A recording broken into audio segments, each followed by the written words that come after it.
राधा के छोड़न मगवैया मगवैया।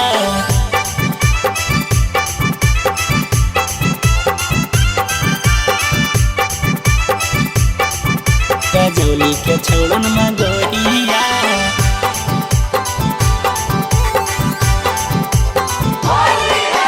होली में गली न घूमेंगे छौड़ी रंग तमीने जगहिया। होली में गली न घूमेंगे छौड़ी रंग तमीने जगहिया। चूली में रंग रगड़ी के डालता ना राधा के छोड़न मगहिया। चूली में रंग रगड़ी के डालता ना राधा के छोड़न मगहिया। होली में गली न घूमेंगे छौड़ी रंग तमीने जगहिया। होली में गली न घूमेंगे छौड़ी रंग तमीने जगहिया। चूली में रंग मारा घरी के डाल दे तो गाया के छोड़न मगहिया। चूली में रंग मारा घरी के डाल दे तो गाया के छोड़न मगहिया। गाया के छोड़न मगहिया।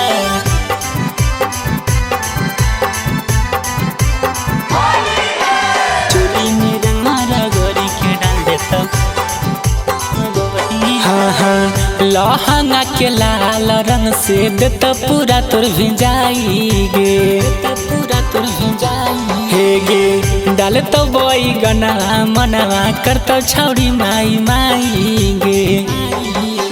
डाली के तोरा दूधा में जोड़न देत बनाई गे दहिया। डाली के तोरा दूधा में जोड़न देत बनाई गे दहिया। चूली में रंगवा रगड़ी के डालता जमुई के छोड़न मगहिया। चूली में रंगवा रगड़ी के डालता जमुई के छोड़न मगहिया।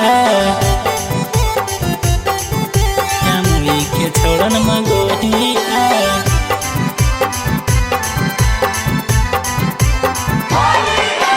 चूली में रंगवा रगड़ी के डाल देता छोड़न मगहिया। हाँ हाँ मुलरिते सरंग तौल के नया पिचकारी गे नया पिचकारी। हाँ हाँ रोहित सरफराज माजा होली में ले तो मारी गे। हाथे में तोरा धरा देता छौड़ी मोटे रे मोटे मुरैया। हाथे में तोरा धरा देता छौड़ी मोटे रे मोटे मुरैया। चूली में रंगवा रगड़ी के डालता नालंदा के छोड़न मगहिया।